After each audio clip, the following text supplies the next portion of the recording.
Bayi berinisial Aza, berjenis kelamin laki-laki yang merupakan bayi pertama di Maluku yang terpapar virus COVID-19 kini sembuh dan bertumbuh kembang dengan baik.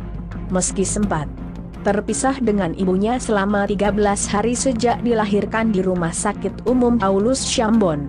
Pada 17 Juni lalu, sang bayi yang kini berusia hampir 1 bulan ini berangsur pulih dan sehat. Kepada ambonkita.com jaringan Teras Maluku.com, Minggu, 12 Juli 2020, secara eksklusif. Sang ibu, perempuan berusia 24 tahun berinisial A ini mengisahkan peristiwa menyedihkan yang dialaminya saat dirawat di RSU Paulus untuk melahirkan. Sebelumnya dia dinyatakan positif SARS-CoV-2 setelah diswab. AA mengaku tertular dari sang ayah yang sudah dirawat sebelumnya sebagai pasien COVID-19. Menurut AA, hasil swab yang diterimanya menyebutkan dirinya dan 2 anggota keluarga lainnya disebut positif SARS-CoV-2 bagian awal gejala COVID-19 yang menyerang pernafasan namun bukan COVID-19.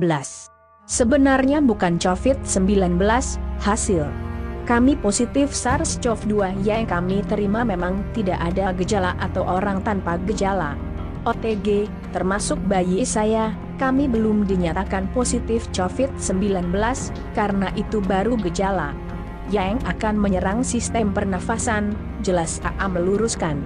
Meski positif SARS-CoV-2, AA berhasil melahirkan secara normal. Bayi Aza lahir dengan berat 3,5 kg terlihat sehat. Namun sesuai aturan pencegahan COVID-19, bayi Aza harus mengikuti tes swab untuk memastikan statusnya karena ia dilahirkan ibu yang positif SARS-CoV-2. Hasilnya diumumkan pihak gugus tugas penanganan COVID Provinsi Maluku, Melki Lohi pada 24 Juni lalu.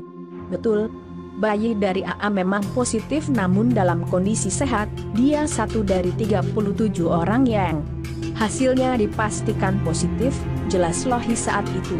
Saat diberitahu bayi saya positif, dunia saya serasa runtuh, karena saya tidak bisa melihat bayi saya sejak dia lahir, karena dia bakalan sendiri. Bayi saya langsung diisolasi di dalam tabung inkubator khusus untuk penanganan pasien COVID, tutur AA. Bayi Aza menurut AA baru bisa berada dalam gendongannya 2 minggu atau 13 hari setelah dilahirkan.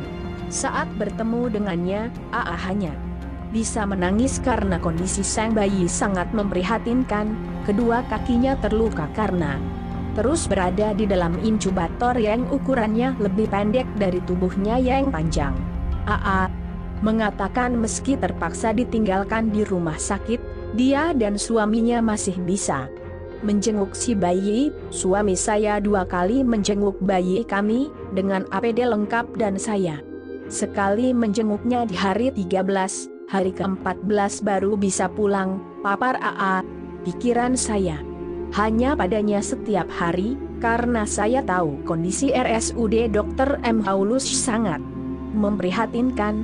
Para medis tidak cukup, perawat hanya 3 orang yang harus merawat 12 bayi. Lain ditambah bayi saya yang pasien COVID, bagaimana mungkin mereka bisa mengurus bayi saya dengan baik, ungkap AA. AA menyebutkan karena kurang alat pelindung diri, APD, yang dimiliki pihak RSUD Dr. M. Paulus, menyebabkan bayinya baru dirawat setelah bayi non COVID lainnya dirawat, APD mereka minim. Anak saya dirawat terakhir, luka kakinya berdarah tapi mereka bisa apa, saya terpaksa harus memaklumi kondisi perawat di RSU. Sesalnya, apa yang dikhawatirkan AA terbukti, saat melihat bayinya pertama kali, berat bayinya turun drastis dari 3,5 kg, turun hingga 2,9 kg. Kakinya luka, saya harus membersihkan lukanya dengan antiseptik agar tidak infeksi, jelas AA. Meski belum bisa menyusui karena masih dalam proses pemulihan setelah hasil swab terakhir negatif, ia terpaksa memberi susu formula kepada bayinya agar kondisinya cepat pulih. Menurut AA, Dirinya mengikuti swab sebanyak 3 kali dengan hasil negatif, hanya positif 1 kali. Di saat pertama kali diswab, sedang sang bayi 2 kali diswab dengan hasil kedua negatif. Sehingga baru hari ke-14 dia bisa bertemu sang anak. Bayi saya masih sempat ditahan gugus. Tugas untuk swab lagi, tapi dokter Rabi, dokter anak yang merawat anak saya meminta izin pihak Gustu untuk bisa membawa pulang bayi saya terima kasih karena baik bidan yang merawat saya saat melahirkan maupun dokter Rabi sangat membantu saya dan bayi saya. Papar AA mengaku hingga kini kondisi seluruh keluarganya sehat dan tidak ada gejala gangguan kesehatan apapun meski sempat dinyatakan positif SARS-CoV-2.